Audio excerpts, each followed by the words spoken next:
keeping this train moving. As y'all know, when you ball, you get the call. This guy didn't get the ball. He balled, but he didn't get the decision. So we still gonna give him a call.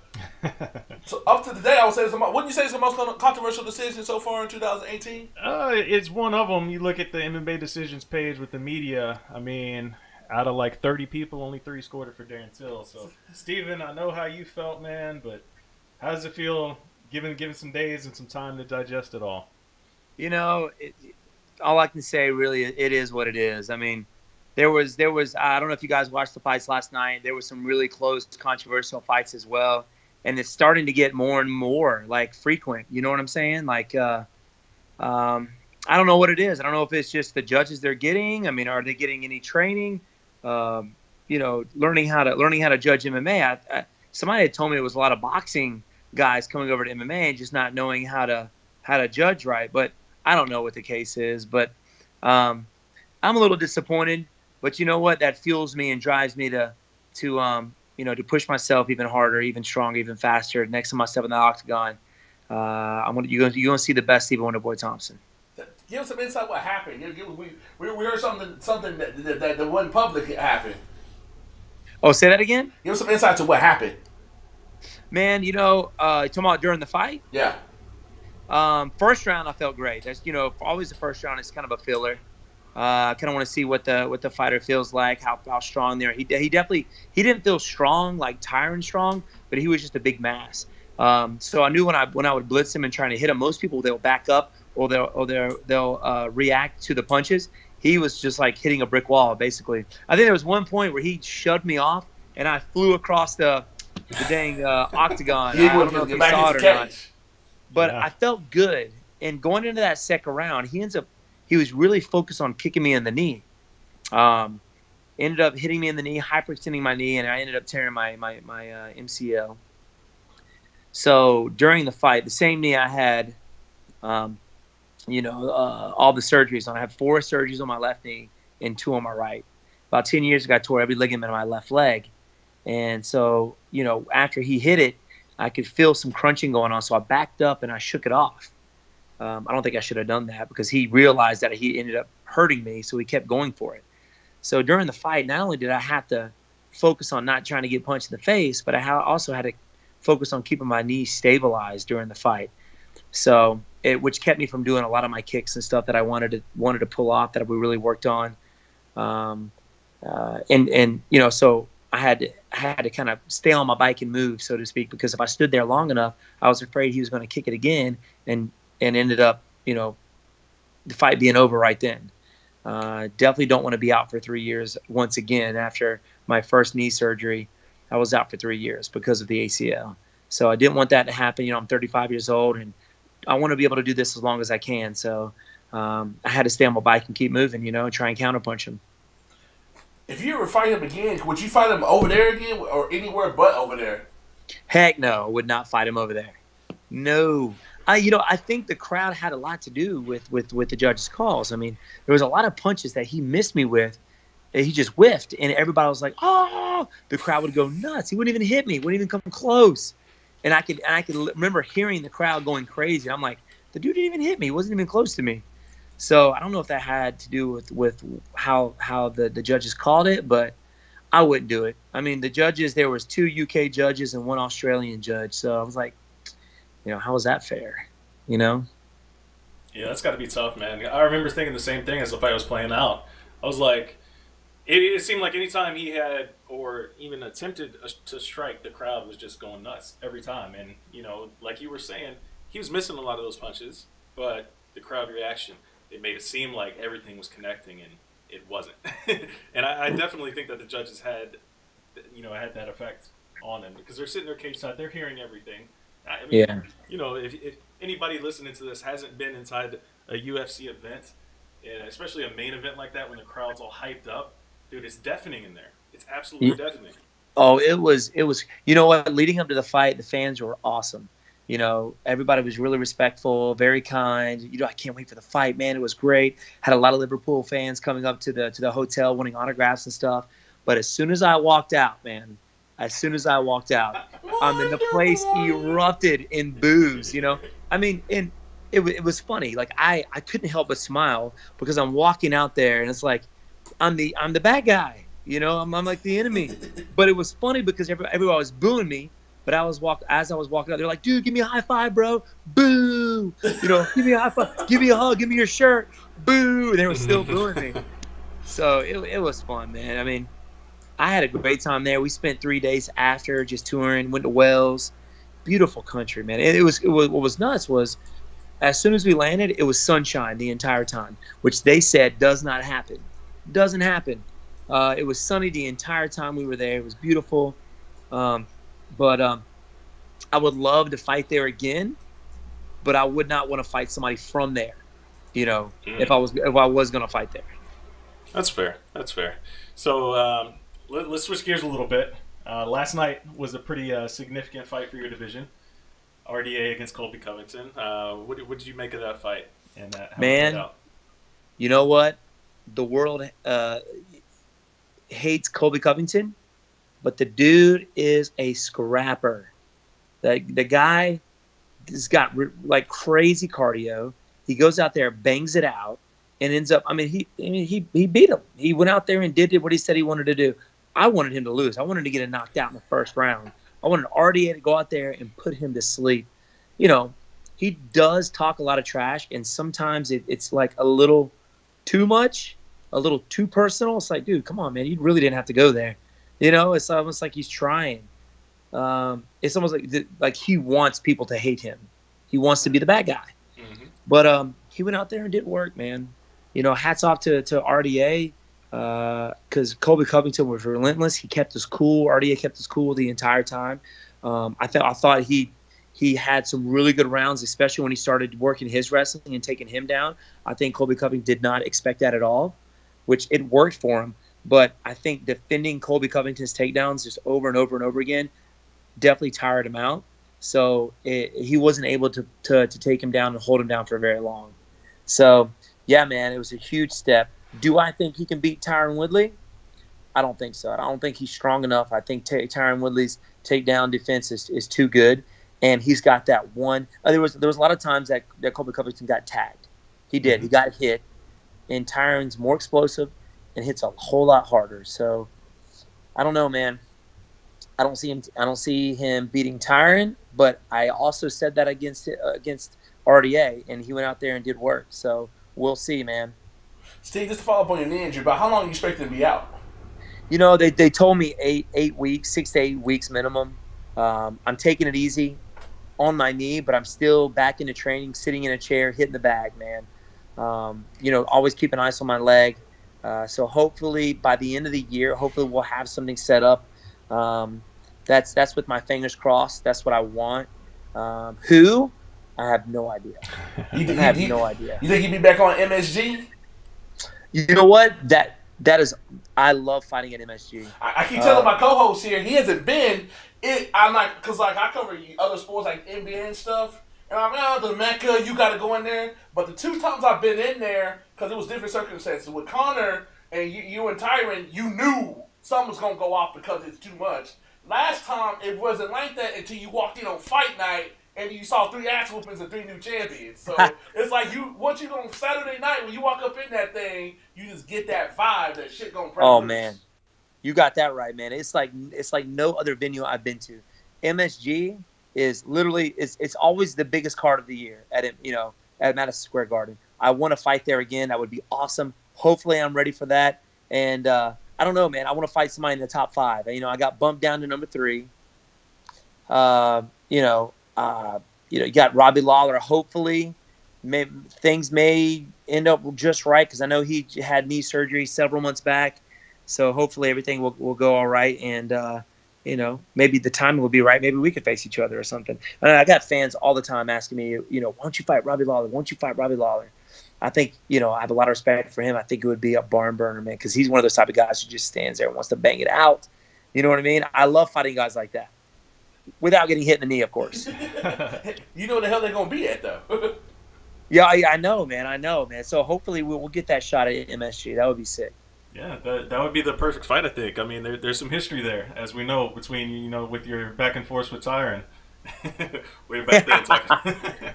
Exactly, So, man. So I don't know. I don't know when Tyron's going to be back. I don't know when that's going to be. They may push that for MSG. That would be a huge card for them to be facing Colby Covington and Tyron Woodley, and that'd be a cool fight for welterweights if I was on that card as well. Yeah, so hopefully, keep my fingers crossed. I had a MRI on it Monday. Haven't got the results back yet, or excuse me, Friday. Haven't got the results back yet. So keep my fingers crossed as there's no more damage. What do you think about? Just to go back to Colby here for just a second. Obviously, like you said, the gimmick is a little bit over the top at times, but I made the point last night, like, he probably would have been in the same spot regardless, if not maybe one fight away. Would you agree or disagree with that? Because for who again? For Colby. If he goes out there and gets a big win over Damian Maia like that, with the rest of the division playing out as it has been, there's a good chance he probably would have been in the same spot regardless. Would you agree or disagree with that? You know what? I think so. I mean, because he beat somebody that was in the top 3. I mean, Damian Maia, and just didn't beat him. I mean, he put it on him. I think a lot of that had to do with Damian Maia trying to go out there and strike with him in the first round. Damian Maia is not a striker; he's a grappler. And when you see a lot of grapplers go out there and try and strike, they tire themselves out. It's like the opposite. A striker trying to grapple the first round, they get tired. So he went out there and tried to strike with Colby Covington, and he just got worked. He got exhausted. So yeah, man, he beat a top 3 guy, and I think I agree with you. I think he would still be in the same spot. I mean, he's ranked number 4 right now, but that was before he was number 4. I think he was number 3, and then he got bumped down to number 4. Is that am I correct? Yeah, I believe so. And then of course the rankings. I think they'll update some point in the middle of this week, and then he'll be number 1 right under Tyron. So I want to see where I'm put in that. Me being ranked number 3. So yeah, I'll definitely be looking at the rankings right now and see where I'm at. And but yeah, man, I really wanted RDA to go out there and do work. I think a lot of people did. And the thing is that Colby Covington it's not a very exciting style, but it gets the job done. Mm-hmm. He goes out there, he swings for the fences, don't care that he gets hit, and he just fights, man. He just fights. So, I mean, my hat's off to him for going out there and putting on a good work. Still doesn't make me like him. But, he wants to be the bad guy, and he is, man. Yeah. Does it make you feel good that people's like, nobody looks good against Wonder Boy when they fight? Does that make you feel good that your style, for people say that they figured you out, they really had figured you out because nobody's been able to. I think somebody figured out everything they what happened, but they knew to other people happens to them. We haven't seen that. You took some tough L's. You haven't really had nobody basically use your style against you to beat you. Yeah, man. I mean, my 2 losses. Actually, I've had 3 losses. Obviously, my first one being with Matt Brown, and even that was a barn burner. That was and a lot had to do with me not knowing how to cut weight, not knowing how to rehydrate. That was my 6th fight of MMA and my 6th time, cutting weight, and we still had no idea what I was doing. I had no idea. But yeah, man, the last 2 losses were very close, were very controversial. So, you got a lot of guys out there who said they figured me out, and they haven't. I mean, you can bring all the karate guys in the world. Everybody that I faced was like, man, I thought I had you, man. I thought I had your style. But when I got out there, I was just kind of winging it. I really didn't know how to react to you, because it is different once you step out there in front of somebody with the same style. I get that way sparring with guys that train at our gym, and I know what they're going to do. You know what I mean? I have a buddy of mine, Carl Reed, who's going to be in the UFC. He's a 205er. The dude moves like a 170, man. He moves just like me, but he's a wrestler, and most of his wins are by knockout, like head kicks. I'm like, what wrestler does that? And yeah, I feel the same way. It's like, what the heck? I have no idea what this guy's going to do. Now I know what it feels like when people step out there with that style. So it is different, man. It's very hard to just figure out. You think you have it, but then they throw a hook kick, or they switch sides on you, or it's very frustrating. Yeah, I couldn't agree more. But in that response, you touched on the hottest question in MMA right now, that the big man seems to disagree with a lot of people versus the fighters, and that is the weight cutting issue. Are you on the morning weigh-ins, or are you on the afternoon weigh-ins? Which team are you on? Are you team morning or team afternoon? I'm on team morning.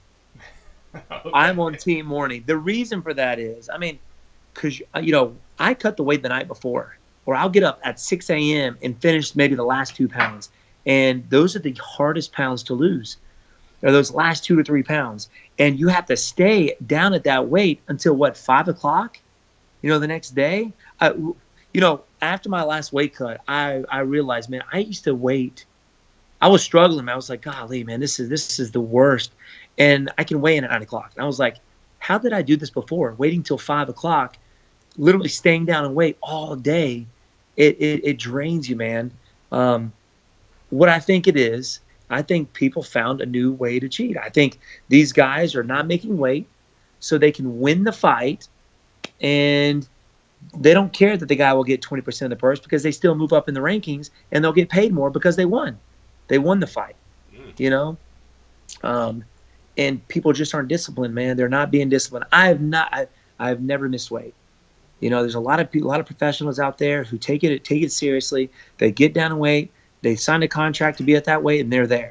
And then you get some people who, because you have to know where your weight's at. If you're an MMA fighter, you check your weight every morning when you wake up or before you go to sleep. So, you got to know your weight when you're going into fight week, if you're able to make it or not. If you can't make it, then you shouldn't be fighting at that weight. You should be moving up. And that was really frustrating for me for that last fight. Darren Till coming in weighing, 173. Yeah. Past the time, it was like 11:30. So the weigh-ins were finished at 11. So he comes in late. Not only that, he had an hour to get it off. He comes back heavier. So it's like, dude, you're not even trying, bro. You're not even trying. So we would have saw upset wasn't the boy that we're not used to seeing. Man, I was, but at the same time, my dad, my coaches were there. I was like, listen, the UFC came in, the fight's not going to happen. Oh, it's going to happen. Oh, it may not happen. So it was like up and down, up and down. So I'm like, all right, I got to stay focused. I'm gonna treat this. I can put myself in this mindset as if this fight's going to happen, because if you're thinking it's not going to happen, you're like, oh, you're all relaxed, and all right, it's not going to happen. Dadgummit. Oh, it is going to happen. Oh, crap. That can mess with your psyche. So I put it in my head as if it was going to happen. I let my managers and my coaches deal with the rest. And I had a lot of people come in to Liverpool from South Carolina who was looking forward to the fight. A lot of fans there. They were there for this fight specifically, not any other fight, for this one. And so, yeah, man, we took it. We were like, we're going to do it. We had a choice. There's a lot of guys in the weight division who wouldn't have taken it. They were like, nope.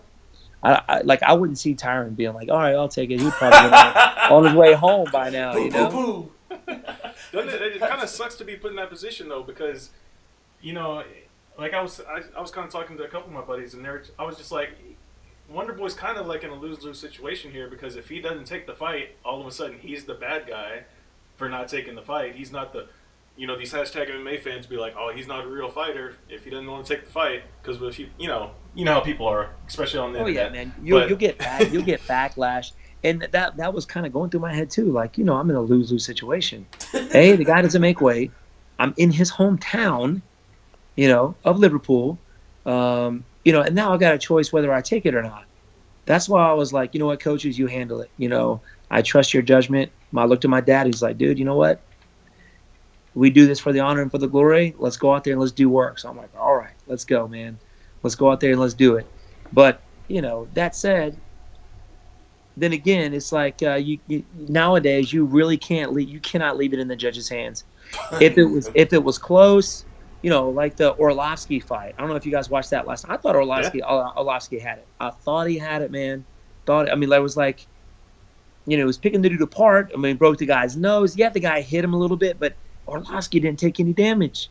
He didn't take any damage. I thought he won it, but there's a lot of that going on now. So you almost have to go out there and knock the guy out to win, or just make it so dominant. And the crazy thing is, at this level, it's very hard to do that, because everybody is in the elite. Everybody's the best in the world. So it's hard to go out there and just, people are telling me all the time, why don't you go out there and just knock them out? Let me see the old you. I'm like, I am the old me. It was just easier to knock dudes out because they're not in the top 5. These guys are legit, man.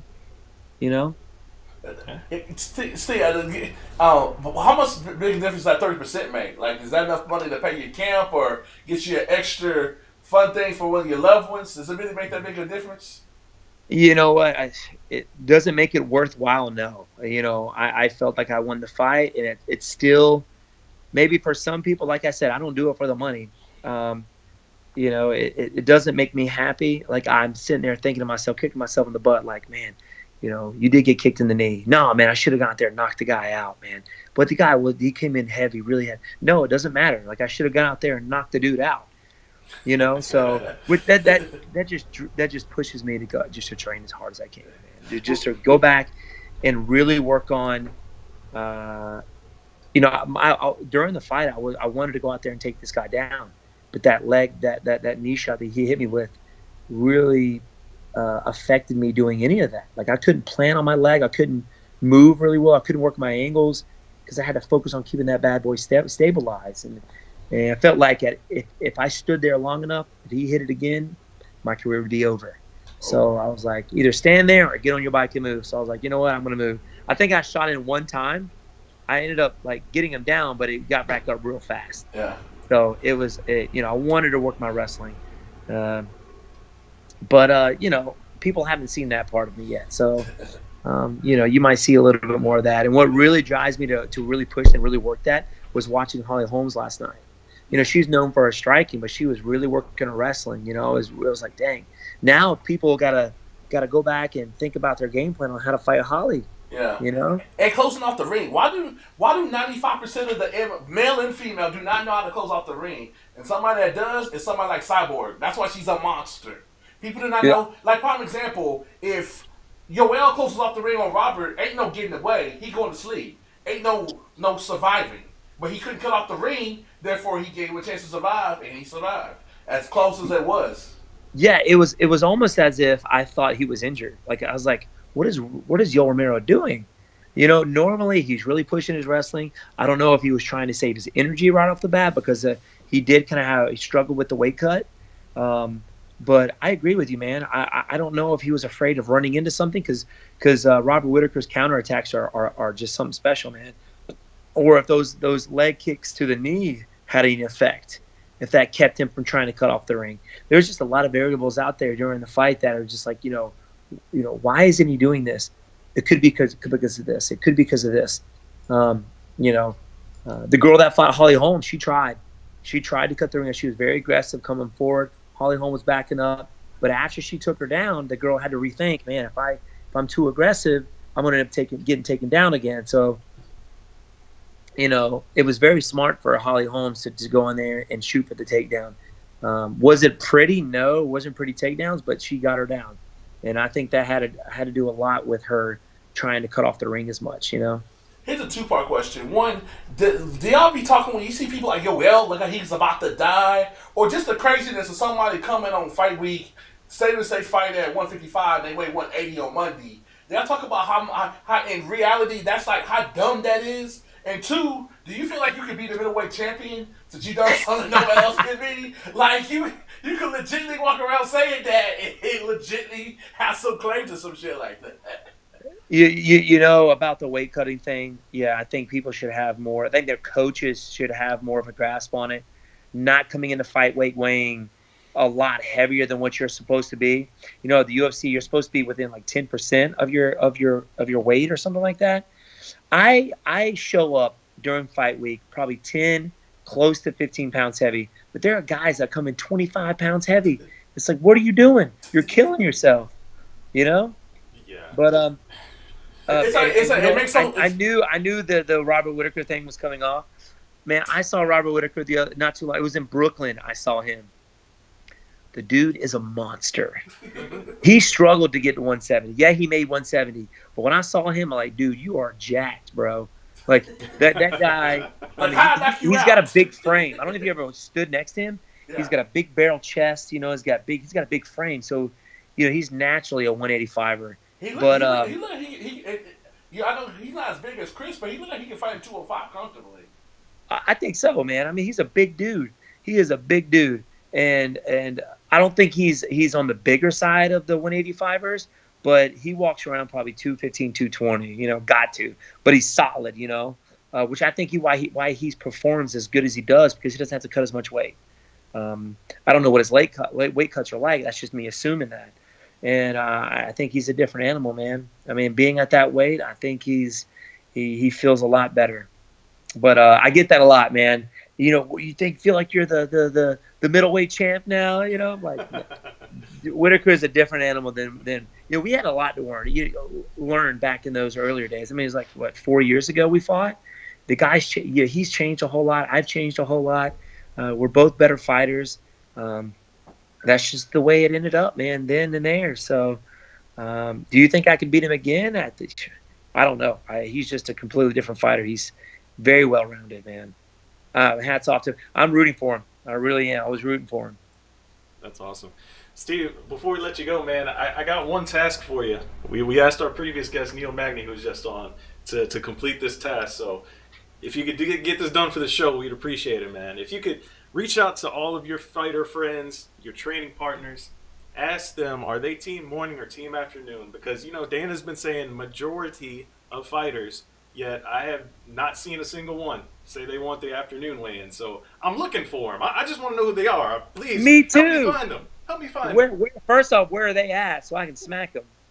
Because I can't find them. I literally can't. I've talked to all the people, a lot of guys, Chris Wyman especially, and a lot of guys that train over there at Longo's, here, there. They're like, no way, dude. I'm like, no, we're team morning. I will ask them. I got you, brother. I got you. And I will let you know. I will keep a tally. I appreciate it, man, because I said the majority, and I just want some names to go along with it, everybody's being vocal on social media. They're saying, no, mornings, keep the mornings. It must be a very silent majority if they're the ones that are saying I don't want the afternoon. So I agree, man. I agree. I think it's just people just not being dedicated to what they have to do, man. You still had people missing weight in the afternoon ones, in the evening weigh-ins. You still have people missing weight, but I think the fact that they can get away with it is why they're doing it. There's really no consequences, but 20% of your purse? I'll take that to move up the rankings. People are thinking that. Right. So. Yeah. Great stuff as always, Steven. I'm sorry to hear about your injury, man. Hopefully you get healed up and get back to action soon. But definitely take care of that injury because we want to see you back at full strength next time you step in there. Will do, my friend. I appreciate it. I always enjoy hanging out with you guys, man. We'll definitely do it again. All right, then, man. I'll keep you posted. Well, I'll see you when you make that drive or that flight to Vegas for International Fight Week, or you just gonna lay low? I'm there, baby. No, I'm there, baby. We're gonna be hanging out. Hey, we gotta do some exclusive stuff in the hotel room. Let's go. I'm trying to get my co-host to come. I'm trying to make it out there too. I'm trying. Dude, you better make it, man. Let's go. I want to see you there. We're gonna have a blast, man. We saw each other out there 2 years ago, so hey, we'll make it happen again. Let's do it, man. Let's do it. It's good talking with you guys, man. Y'all have a good one, all right? All right, man. Have a good night, Steve.